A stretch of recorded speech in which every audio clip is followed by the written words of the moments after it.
छोटे मोटे लड़ाई झगड़े और वसूली करने वाले दाऊद इब्राहिम ने अब मुंबई में एक ऐसे धमाके को अंजाम दिया था जिसे मुंबई तो क्या, पूरा देश कभी नहीं भुला सकता था। इस तरह से भारत से फरार होकर दाऊद इब्राहिम पाकिस्तान में बस गया और कभी दूसरों के गैंग में काम करने वाला दाऊद अब पाकिस्तान में बैठकर अपनी डी कंपनी के जरिए मुंबई को चलाने लगा। हालांकि मुंबई पुलिस और डी कंपनी के बीच हमेशा से 36 का आंकड़ा रहा। डी कंपनी को तबाह करने के लिए मुंबई पुलिस ने कोई कोर कसर नहीं छोड़ी, लेकिन डी कंपनी छुप छुप कर दीमक की तरह मुंबई को खोखला करती रही। ऐसा कहा जाता है कि डी कंपनी में दाऊद ने अपने रिश्तेदारों और करीबी लोगों को शामिल किया था।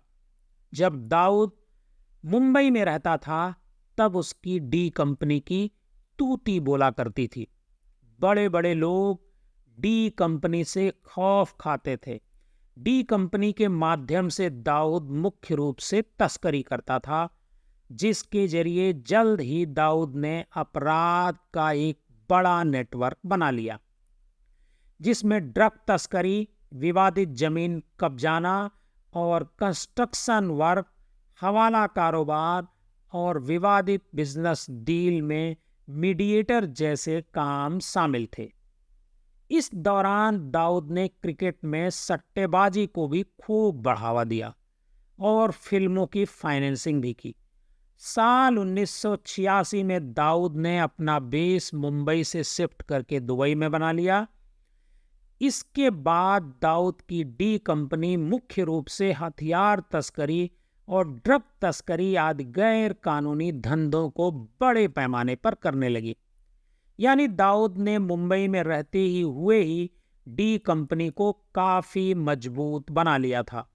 लेकिन मुंबई बम धमाकों और दाऊद की फरारी के बाद मुंबई पुलिस ने डी कंपनी पर बड़ा जबरदस्त एक्शन लिया और डी कंपनी पर लगभग ताला लग गया।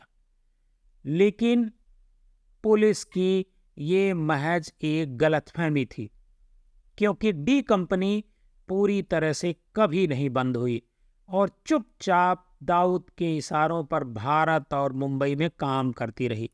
वहीं डी कंपनी ने देश के कई अन्य हिस्सों में बड़ी घटनाओं को भी अंजाम दिया। जी हाँ, दाऊद भागकर पाकिस्तान गया तो वहाँ की खुफिया एजेंसी आईएसआई और आतंकवादी संगठन लश्कर-ए-तैयबा से उसके करीबी संबंध बन गए।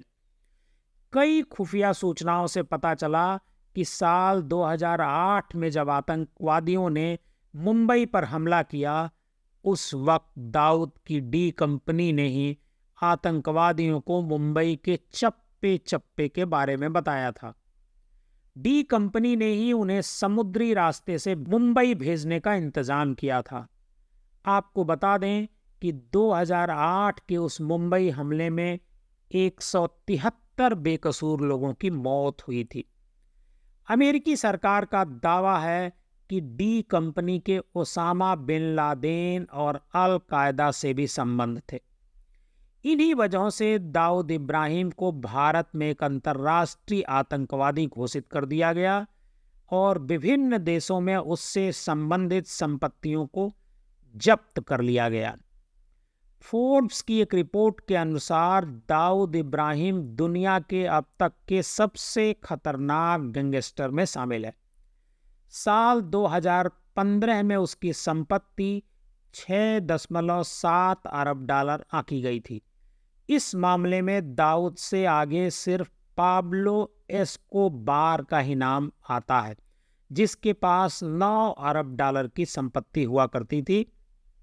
खैर, जब 2008 के आतंकी हमलों में डी कंपनी की मौजूदगी का पता चला, तब नेशनल इन्वेस्टिगेशन एजेंसी यानी एनआईए ने डी कंपनी के गुप्त ठिकानों की खोज शुरू कर दी। अंडरवर्ल्ड डॉन दाऊद इब्राहिम की डी कंपनी पर एनआईए ने साल 2022 में एक बड़ा एक्शन लिया था, जब मुंबई में उनके 20 गुप्त ठिकानों पर छापा मारा गया था। ये 20 ठिकाने दाऊद के शार्प शूटर तस्करों, डी कंपनी के रियल एस्टेट मैनेजर से जुड़े थे। इसके अलावा उस समय कई हवाला ऑपरेटर्स पर भी छापेमारी हुई थी। जिस केस में वो छापेमारी हुई थी वही केस है जिसमें ईडी ने एनसीपी नेता नवाब मलिक को गिरफ्तार किया था। आपने उसी अभियान के तहत एनआईए ने बोरीवली, सांताक्रूज, बांद्रा, नागपाड़ा, गोरेगांव और परेल के 20 डी कंपनी के ठिकानों पर छापे मारे। जानकारी कहती है कि गृह मंत्रालय के आदेश पर एनआईए ने दाऊद इब्राहिम की डी कंपनी के खिलाफ केस दर्ज किया था। उस पर ही वो जांच और छापेमारी हुई थी। आपको जानकारी के लिए बता दें कि डी कंपनी यूनाइटेड नेशन यानी यूएन द्वारा बैन किया गया एक आतंकवादी संगठन है। वहीं 1993 में हुए बम धमाकों के आरोपी दाऊद को 2003 में यूएन ने भी एक ग्लोबल आतंकी माना था। उस पर $25 मिलियन का इनाम भी रखा गया था। दाऊद इब्राहिम से जुड़े मामले की जांच गृह मंत्रालय ने फरवरी 2022 में एनआईए को सौंपी थी। नेशनल इन्वेस्टिगेशन एजेंसी यानी एनआईए आतंक पर जांच करने वाली देश की सबसे बड़ी एजेंसी है। इससे पहले तक ईडी दाऊद के जुड़े मामलों की जांच कर रही थी। गृह मंत्रालय की माने तो डी कंपनी और दाऊद इब्राहिम भारत में terror funding, narco terror, drug smuggling और फेक करेंसी का व्यापार आज भी यहाँ आतंक फैलाने का काम कर रहे हैं। यही नहीं, दाऊद इब्राहिम और उसकी डी कंपनी लश्कर तैयबा, जैसे मोहम्मद और अल कायदा के जरिए भारत में आतंकी गतिविधियों को भी अंजाम दे रहे हैं। आपको बता दें कि इन दिनों एनआईए की नज़र सिर्फ दाऊद इब्राहिम और उसकी डी कंपनी पर ही नहीं है, बल्कि डी कंपनी से जुड़े दाऊद इब्राहिम के कुछ खास गुर्गे भी एनआईए के निशाने पर हैं, जिसमें छोटा शकील, जावेद चिकना, टाइगर मेनन जैसे अनेकों फरार गैंगस्टर शामिल हैं।